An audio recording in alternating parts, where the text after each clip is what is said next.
オーブンレンジってたくさんありすぎてどれを選べばいいか全然わからないんだけど、こんなお声をよく聞きます。レンジでチンするだけの安いモデルでいいやと思って買いに行くと、安いモデルはセンサー性能が悪くて上手に温められないんですよとか、高いモデルはボタン一つで料理ができて大変便利なんですよねとかいろいろ聞いて、そうなのって迷われている方もいらっしゃるかと思います。今回は上位モデルと下位モデルの違いについても触れていきます。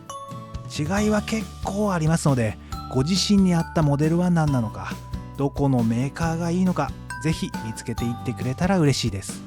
それではどうぞ。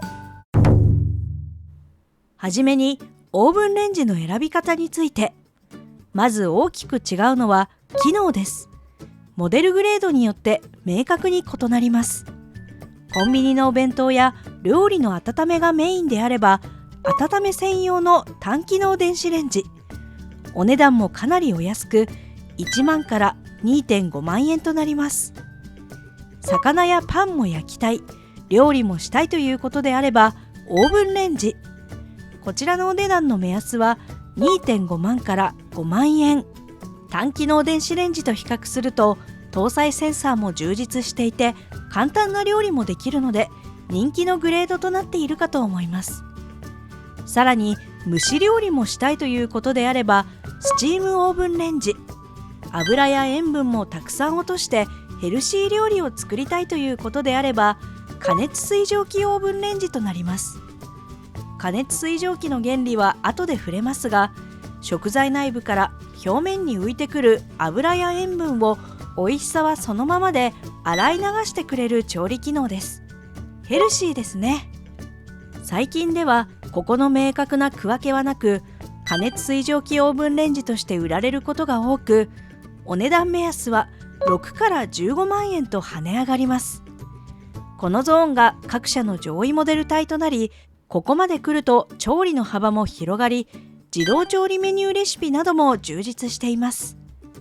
皆さんの中には、こんなに価格が高いなら蒸し料理やヘルシー調理しないから安いモデルでいいかなと思う人もいらっしゃるでしょう。しかし、もう一つ大きな違いがあります。それはセンサーです。自動温めの精度や温めムラに大きく影響してきます。センサーとしては4種類あり、食材自体の温度を測定しているのは意外にも赤外線センサーだけです。直接食材の温度を測定できるので精度が良く、上位モデルはまず搭載されていますが、安価なオーブンレンジでは一押さえなことが多いです。複数の食材の同時温めにおいても、食材両方の温度を見ながら加熱調整できるという強みを持ちますが、弱点としてはオーブンなどで庫内が温まった状態では赤外線だらけでうまく温度測定できないことでしょうか。他のセンサーは間接的に食材の状態を監視しています。温度センサーは実際にはレンジ内の温度を、湿度センサーは食材から発生する蒸気を監視しています。食材から発生する蒸気なので、蒸気を遮断するようなラップをかけてしまうと加熱しすぎてしまいますので注意が必要です。重量センサーは食材の重さを測定し、必要加熱量を推測します。重い食器を使用すると重量を誤認して加熱しすぎてしまうことがあります。センサーの性能以外にも、上位モデルでは壁にぴったり設置できたり、天面のヒーターがむき出しではなくフラットでメンテがしやすかったり、操作パネルがカラーで分かりやすかったり、ドアを閉めるときに手を離しても優しくスムーズに閉まったり、パンを焼く方にとっては気になるであろうオーブンの設定温度が高かったりと、細かいところで結構違います。たとえ蒸し料理や加熱調理がいらない方であっても、これらの機能に魅力を感じた方は上位モデルを選ぶしかないのが現状です。これならば高機能なセンサーと高出力を備えたオーブン機能だけあるレンジが欲しいという声も一定数ありますが、そこは商売ですから致し方ないところです。最後に大きさの目安はこのようになっています。扉も縦開き、横開きがあったりしますので、ご自宅の設置環境と相談でしょうか。ネットなどでは高機能レンジはどうせ使わなくなるからいらないという声もありますが、基本性能においても大きな違いがありますので、それも含めて選ばれるのがいいでしょう。それでは早速大手5社、パナソニック、シャープ、東芝、日立、象印の比較をしていきましょう。なお事前に現時点でオーブンレンジを買うとしたらどこのメーカーのものを買いますかという題材でアンケートを取ったところ、結果はこのようになり、前回集計した結果から順位変動はなく、パナソニックが相変わらず圧倒的な人気を誇り、今年過半数を超え、次いでシャープ、東芝、少し離されて日立、象印という順でした。もう少しばらけるかなとも思いましたが、パナソニックのビストロファンは多いですね。ちなみに今使っているレンジメーカーはというアンケート結果でも少し票はばらけるものの、ここでもパナソニックが強かったです。今回挙げたメーカー以外ではバルミューダ、アイリスオーヤマ、ヤマゼン、ツインバードなど多くのメーカーがコメントに寄せられていました。1000以上の回答をいただきまして、皆さんいつも貴重な情報をありがとうございます。さて話を戻して、上位モデルを基準にいつものように優秀な点を青字、劣っている点を赤字で比較していきます。まず特徴とセンサー。各社上位モデルで言えばレンジ、オーブン、グリル、スチームなどの機能を一通り備えていますが、その中でも各社一つこだわっている機能があります。パナソニックの特徴はグリル。上面からは高火力のヒーターで表面をパリッと焼き上げ、下面からはマイクロ波が放出され、グリル皿をフライパンのように熱々にして焼き上げます。このグリル皿はパナソニックの特許技術でマイクロ波を吸収し、最高230度まで発熱、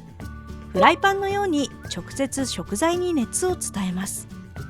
このように両面を一気に焼き上げることで、ひっくり返すことなく表面には焼き目をつけることができるというわけです。今年のモデルからはこのグリル皿に冷凍食材、冷蔵食材を並べても調理ができるおまかせグリルが追加されました。冷凍・冷蔵品をいっぺんに調理するのはシャープの得意分野な印象でしたが、パナソニックも対応してきましたね。また上段はヒーターで焼き物、下段は煮物や汁物を一度に作るといった使い方もできます。どうでもいい話ですが、シャチパンも会社では煮るなり焼くなりされています。センサーは各社温度センサーは搭載されていますが、パナソニックはそれに加え64眼赤外線センサーが搭載されています。これはレンジ内のエリアを64分割し、各エリアの温度情報を同時に取得するものです。温める食品の温度、位置を細かく把握できるため、加熱ムラを少なくできますし、食材が複数あっても狙って温めることができます。続いてシャープの特徴は加熱水蒸気です。食材を水で焼いてヘルシーにします。水を加熱すると水蒸気に変わります。この水蒸気をさらに加熱すると100度以上の気体に変わります。これが加熱水蒸気です。加熱水蒸気の元は水なので、ガラス板には水滴がつきますが、紙は焦げて黒くなります。これが水で焼くということです。食材を焼くときは加熱水蒸気が食材によって冷やされ水に戻り、食材の表面が水分で覆われます。次にこの水分が食材表面の塩分だけではなく、食材内部から表面へ浮いてくる油、塩分を一緒に洗い流してくれます。これにより食材の減塩、脱油による健康効果が得られます。野菜であれば細胞破壊を抑え、ビタミンなどの保全にも貢献します。このままですと表面が水でべちゃべちゃな仕上がりになりそうですが、調理が進み食材が温まると食材の表面温度が100度以上となり、水分が蒸発します。最終的に最高300度近くまで温度を上げ、焼いたり揚げたりする工程に入っていきます。なお、加熱水蒸気を使うヘルシー調理は他社にもありますが、ヒーターとの併用です。加熱水蒸気だけで調理するのはシャープだけなので、他社にはない強みと言えます。また実際はオーブン調理でも脱油はしますが、加熱されるうちに食材の表面が乾燥し、内部の油は中に閉じ込められてしまいがちなので、加熱水蒸気ほどの効果は得られないでしょう。シャープが初めて水で焼くウォーターオーブンを世に出したのが2004年。今から20年前のことでした。特許の有効期限も原則20年なので、ここらの影響が今後出てくるのかどうか、シャチパンはそっちの方も気になりますね。パナソニック同様、上段下段でいっぺんに調理することができるほか、冷凍・冷蔵食材の同時調理も可能。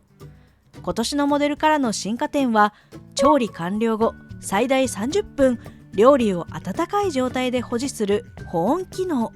自動調理で少量作りたい場合に使う小さな角皿が追加となりました。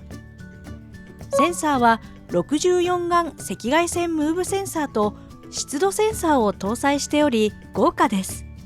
64エリアのエリア温度情報をムーブして検知するので、今回紹介するセンサーの中では最も高性能です。さらに湿度センサーも搭載しており、食品から発生する蒸気量をチェックできます。次に東芝の特徴は、業界最高温度350度を誇る高火力オーブンです。他社のオーブンは300度のところが多いです。また温度だけではなく、石窯のようなドーム構造も模しており、熱対流も発生させています。これによりムラを抑えた焼き上がりを実現できるようで、ピザやパン、クッキーなどの調理に適しています。高火力なためふんわりとしたパンが焼けますし、予熱200度まで約5分で終わることから、予熱なしで鶏の照り焼きも外はこんがり、中はジューシーに仕上げます。本格的なナポリピッツァは400度以上の石窯で、外はパリッと中はふんわりとするために、高温短時間で焼くことから、パンやピザをたくさん焼きたい方には高温設定ができる東芝のオーブンレンジはおすすめできます。ちなみにグリルとオーブンはどちらも熱源はヒーターですが、加熱方法に違いがあります。グリルは表面を直接炙るのに対し、オーブンは庫内全体の温度を上げ、熱で包み込んで加熱調理します。パナソニックやシャープにあった上下段での別々調理は特に言及はありませんが、独自の深皿がついており、食材を入れメニュースタートするだけでさまざまな料理が出来上がります。センサーは8眼赤外線スイングセンサーです。8エリアのエリアをスイングして1024ポイントの温度情報を検知します。検知ポイント数は多いですが、一度に検知できるエリアが限られるため、全体を瞬時に把握するのは苦手でしょうか。続いて日立の特徴はレンジ。他社のモデルでは主に赤外線センサーで食品温度を検知していますが、日立は赤外線センサーに加え重量センサーを搭載しています。加熱する前に食材温度を測定しておき、温度変化から食材と容器のバランスを推測。これにより高精度な加熱を可能としています。ただし赤外センサー自体は東芝と同じスイング方式のセンサーですが、検知ポイントは120ポイントとなり見劣りします。解凍に関しては食品の表面温度を観測する赤外線センサーは不向きなので、重量センサーを搭載する日立が原理上は優れ、スチームと合わせて上手に解凍します。ただしこの重量センサーは2019年モデルまで3つついていましたが、現在では1つに減ってしまい、中央部以外の精度はあまり良くないことと、そもそも電子レンジは解凍が原理上不得意なので過信は禁物です。電子レンジで使われているマイクロ波は水分に対しては非常に高い発熱性を誇りますが、氷に関してはだいぶ非力です。水と氷いっぺんに温めてみると分かりますが、30秒も温めてみると水はお湯になっていますが、氷はご覧のように全然溶けていません。これは同じ水でも水分子が結晶となった氷の状態ではマイクロ波は適さないということです。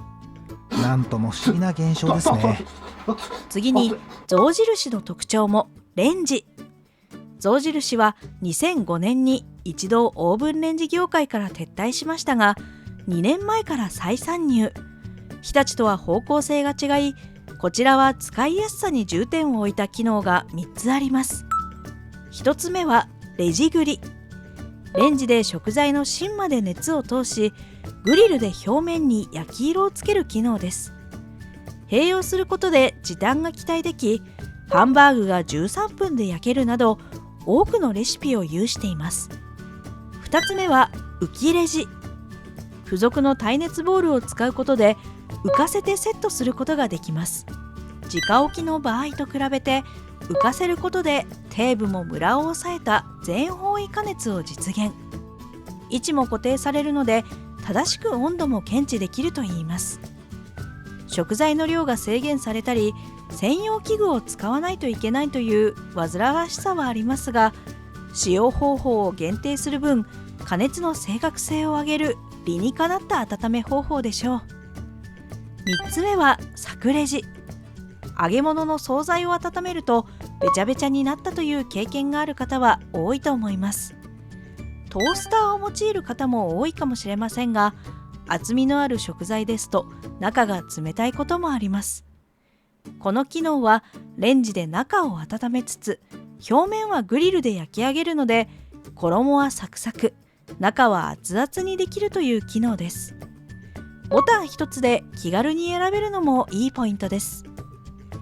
一方、搭載赤外センサーについては特に言及がなく、一般的な赤外線センサーとなりそうです。他社の凝ったものよりは見劣りしそうですが、そこは機能面でカバーでしょうか。続いてトースト。各社の焼き時間と焼いている最中に裏返す必要があるかを記載しています。両面いっぺんに焼けるのはパナソニックとシャープ。途中で裏返す必要があるのは東芝、日立、象印となります。この中では焼き時間も短いパナソニックが最も優れており、次いで両面いっぺんに焼けるシャープか焼き時間の短い東芝といったところでしょうか。なおシャープは両面焼けますが、取説にもあるように裏面は表面に比べ薄く焼き上がります。もし焼き色を追加したい場合は結局裏返して追加で焼く必要があります。それからモデルグレードによってもトースト時間や裏返し用費が変わってくるところなので、オーブンレンジでトーストもお考えの方はここらも注意しておくと良いでしょう。続いて外形。いくら気に入った機種があっても置くスペースがないと意味がありません。各社の特徴としては、シャープは高さがある傾向で、東芝、象印は奥行きが40センチ以下ということでコンパクトですが、その分東芝は高さが、象印は設置上左右にスペースを空けないといけないので幅が少しある傾向です。この差は下位モデルとなっていくにつれ小さくなっていきますが、上位モデルのようにぴったり設置ができなく、隙間を空ける必要が出てくる点には注意が必要です。次に価格です。各社の加熱水蒸気機能がついてくる上位モデルと機能なしの下位モデルの現価格も合わせて載せています。現在モデルチェンジ時期なので価格は高めですが、パナソニック、シャープが全体的に高め、次いで東芝、そして日立は全体的に安い傾向です。なお日立の最上位モデルが他社よりもかなり安く見えますが、これは2024年モデルの発表がなかったからです。象印は加熱水蒸気モデルがなく、他社と比較するとかなりお高く見えるかもしれませんが、加熱水蒸気調理機能を省き、その分機能を充実させています。そのためライバルはこの辺りの他社上位モデルなので、価格的には妥当なところかと思います。なおオーブンレンジはモデルグレードでご覧のようにかなり価格が違い、買いモデルとなると3万円からあります。ただし買いモデルは調理の幅が狭くなるだけではなく、赤外線センサーが非搭載になったりと搭載センサーが貧弱になりがちなので、自動温めの精度や自動調理を考えている方は注意してください。続いて口コミです。総じて各社使い物にならないといった声は少なかったですが、解凍に関しては不満の声が多かったように感じました。先ほども少し触れましたが、電子レンジは解凍が得意ではないので、マニュアル操作で解凍される方も多かったです。自動解凍機能に過度な期待は禁物かと思います。パナソニックは付属のグリル皿が好評でした。グリル皿は食材の油を溝に落とすだけではなく、下からも加熱できるので、食パンや焼き魚もしっかり両面焼くことができるほか、揚げ物の惣菜の温め直しなんかにも使えます。それから下ごしらえした材料を耐熱性ボウルに入れるだけで調理できるワンボウル調理が人気でした。パスタやシチューをはじめ中華やフレンチまでワンボウルで簡単に調理できます。悪かった意見としては価格が高いという意見がありました。それから中位モデルの搭載センサーが赤外線センサーから食材から出る水蒸気を測定する湿度センサーに変更されて性能ダウンが残念。またこれは各社そうなのですが、中位モデルではカラー液晶が採用されておらず、レシピ表示が数字であることが多いので、マニュアルで数字を確認しながら調理するのが面倒という声が上がっていました。次にシャープは加熱水蒸気を使った調理で料理が楽しくなった、ヘルシーな料理ができたという意見が多く寄せられていました。加熱水蒸気調理による脱油・脱塩効果は他社よりも優れています。また自動調理も冷凍食材も一緒に調理できていいという声がありました。一方悪かった意見としては、調理時間が長い、本体が大きい、少しうるさいという意見がありました。また調理後は仕組み上庫内が結構水浸しになるのでお手入れが面倒という声も上がっていました。シャープのヘルシオはその特徴からか絶賛されている方と少し使いづらいなと感じている方がおり、人によって合う合わないがありそうです。続いて東芝は何といっても最大の特徴であるパンの出来上がりが好評でした。高火力なオーブンを重視される方は東芝を指名買いしてもいいでしょう。また付属の深皿による調理がいいという声がありました。煮物なんかも作れるようです。それから奥行きが他社と比較して小さいと好評でした。設定スペースの観点から助かっている方も多く、その分高さが少しありますが、ユーザーからは受け入れられているように感じました。一方悪かった意見としては、中位モデルのレンジ温めパワーが弱い、それからサポートの対応が悪いのか、それに関する意見が他社より多く感じました。なお他社もそうですが、赤外線センサー位置は通常1箇所なので食材の置き方にも配慮が必要です。例えば器の高さが違う食品を同時に温める場合は、背の高い器が赤外線センサーを遮らないように置いたり、なるべく中央に寄せるように置くことで温度検知精度が上がり、温度ムラを抑えられます。庫内のどこに赤外線センサーがあるか知っておくことも上手に温めるポイントとなるでしょう。次に日立はお手入れのしやすさ、コスパを褒める声がありました。お手入れは底面がトレイとなっており、取り外せるので洗いやすいと好評でした。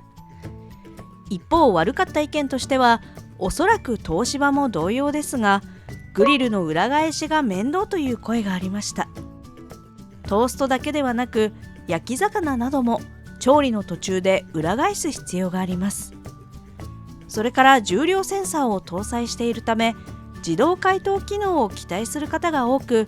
解凍に関しての不満が一部に見られました。ただ日立の自動解凍は取説にもあるように、食品の分量だけを重量センサーで測る仕様です。容器に乗せずに解凍するのが正しい使い方となります。その他には液晶バックライトがないモデルがあり残念、故障したという書き込みが他社より多く感じました。続いて象印はそのシンプルさが好評でした。他社は上位モデルとなると加熱水蒸気機能がついてきますが、本機はあえて外しています。いろいろ機能がついていても結局使わないという方もいらっしゃるかと思いますので、その分価格が抑えられるのであれば受け入れる方は多い気がします。また昔ながらのダイヤル式なのもいいという声がありました。一方悪かった意見としては、天面のヒーターがむき出しの構成であること、加熱後のファン音が少しうるさい、また小さいものを連続で温めると止まることがあるのが残念という声がありました。取説には長時間加熱、連続加熱、少量加熱の場合出力を落とすことがあるとあるので、ご使用環境によっては止まることがあるかもしれません。最後に満足度です。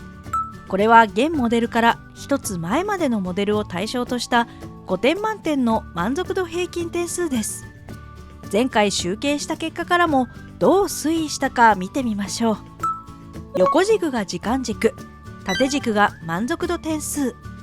前回の集計から比較すると、パナソニック、シャープ、東芝は点数を上げ、各社の差が縮まった一方、日立は口コミにもあった故障などにより徐々に点数を下げ、他社との差が大きくなりつつあります。そんな中、満足度は前回同様、パナソニックが最も高く、次いでシャープでした。パナソニックは基本性能を抑えつつも、いろいろな調理ができるバランスの良さが好評でした。今回初めて集計した象印はこの位置。満足度としては高い部類に入る位置で、今後に期待です。一言まとめ。選び方としては、高火力なオーブンでパン屋になりたい方は東芝、レンジの温め重視の方は日立、同じくレンジ重視で使いやすさ、独自機能に魅力を感じた方は象印、本格的な加熱水蒸気調理をして身も心もヘルシーになりたい方はシャープ、焼きにこだわりつつもバランスが良く人気なオーブンレンジをお探しの方はパナソニックが候補でしょうか。今回ご紹介した内容を踏まえつつ、量販店などで最終確認をしてみてください。最終確認では性能に目が行きがちですが、操作パネル、UI、お手入れのしやすさの3点も忘れず確認してみてください。操作パネルはバックライトがなくて暗くて見えづらかったり、カラー液晶の方がメニュー表示が充実していて使いやすかったりすることがあります。UI は温めなどのよく使う機能があると思いますが、操作が思っていたのと違い分かりづらいという意見が割と多くありました。お手入れは庫内の拭き掃除をする際、天面にヒーターがむき出しのものとフラット構造のものがあります。モデルによっても違いますが、同じ性能のヒーターならばむき出しの方が高火力な分拭き掃除がしづらいです。いずれもオーブンレンジを使うにあたり使いやすさに直結する部分ですので、注意しておいた方が良いでしょう。それでは今回はこの辺で、次回の動画でまたお会いしましょう。チャンネル登録、高評価よろしくお願いします。また見てくださいね。また見てね